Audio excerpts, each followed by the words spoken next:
Hello, my littles. Welcome to Mammy's Corner, and I'm Mammy. And there's the rooster. He wanted to get involved in it too. And it's time for affirmations at Mammy's Corner. Are you ready? Come on, louder than that. Are you ready? All right. Are you ready? All right, let's say it. Let's say it. Ready? Okay. I am loved. Come on, you can say it louder than that. I am loved. Good job. Who loves you? God loves you. That's right. Who else loves you? Mammy loves you. And don't you forget it. All right, next one. I am good. Very good. Do it again. I am good. Yes, you are good, my littles. Now the next one.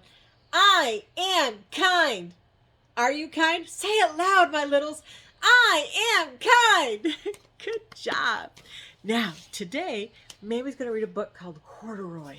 Oh, it was when Mammy was a little girl. I know, a long time ago. But before I read it, make sure you give me that thumbs up like sign. That way it tells me that you like my videos. Otherwise, get your favorite chair, get a favorite blankie, favorite pillow, favorite stuffy. Whatever you want to cuddle up with. Oh, or your favorite person you want to cuddle with. Who is that? Who's your favorite person you want to cuddle with? Yeah? All right, you ready? Are you all nice and comfy? Ooh, Mammy is. Okay. All right, let's get started. This is Corduroy. Now remember, these are not Mammy's books. Somebody else wrote them. But Mammy's going to read it. Are you ready? All right, let's get started. Corduroy. Do you know what corduroy is?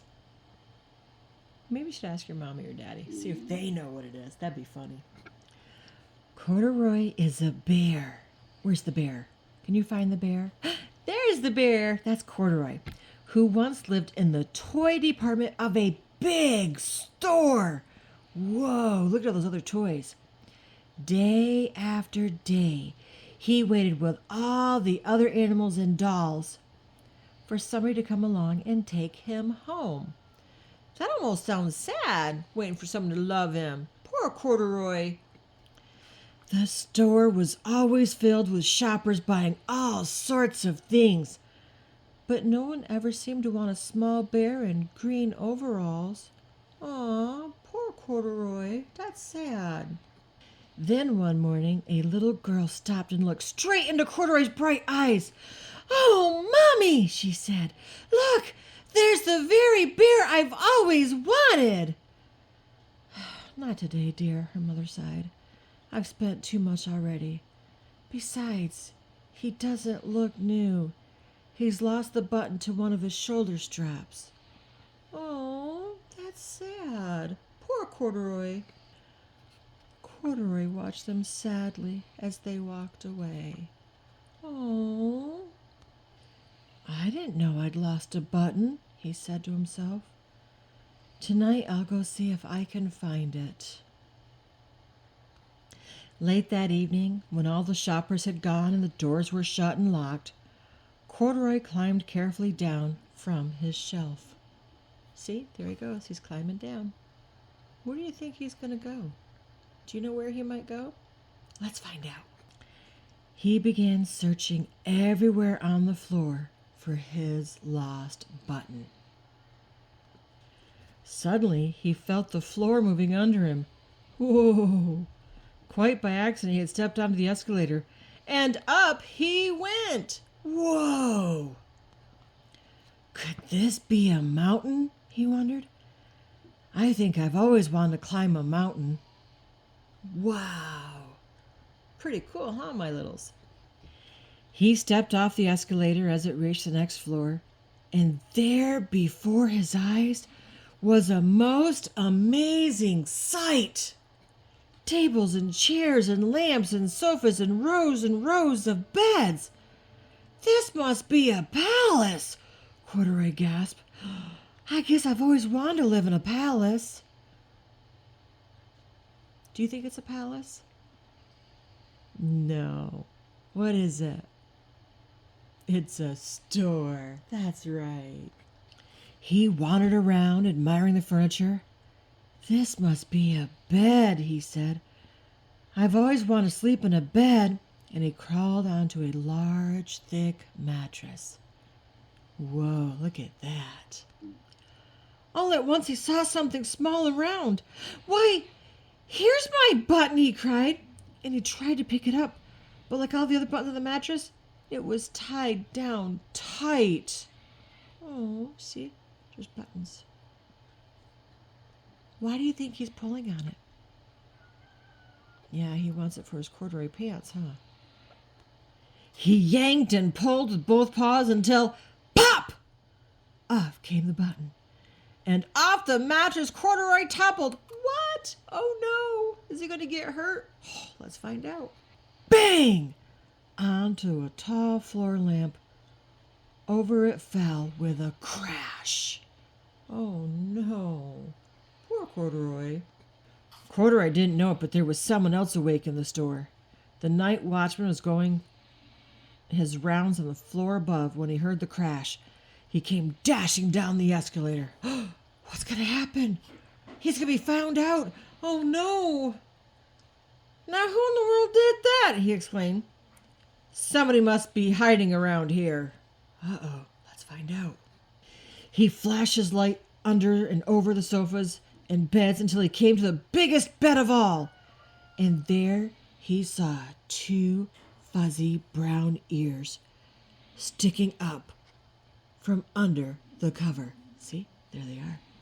What's going to happen? I don't know either. Let's find out. Hello, he said. How did you get upstairs? Do you think Corduroy's going to talk to him? Bears don't talk. I know, silly mammy. Let's find out. The night watchman tucked Corduroy under his arm and carried him down the escalator and set him on the shelf in the toy department with the other animals and dolls. Oh, poor Corduroy. Corduroy was just waking up when the first customers came into the store in the morning. And there, looking at him with a wide, warm smile, was the same little girl he'd seen only the day before. Oh. I'm Lisa, she said, and you're going to be my very own bear. Last night I counted what I saved in my piggy bank, and my mother said I could bring you home. Yay! Go Corduroy! Corduroy's going to a new home. Are you happy for Corduroy? Oh, Mammy is too. Shall I put him in a box for you? The sales lady asked. Oh, no, thank you, Lisa answered, and she carried Corduroy home in her arms. Oh, that's sweet, isn't it?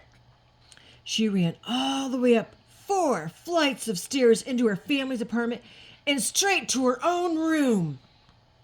Corduroy blinked.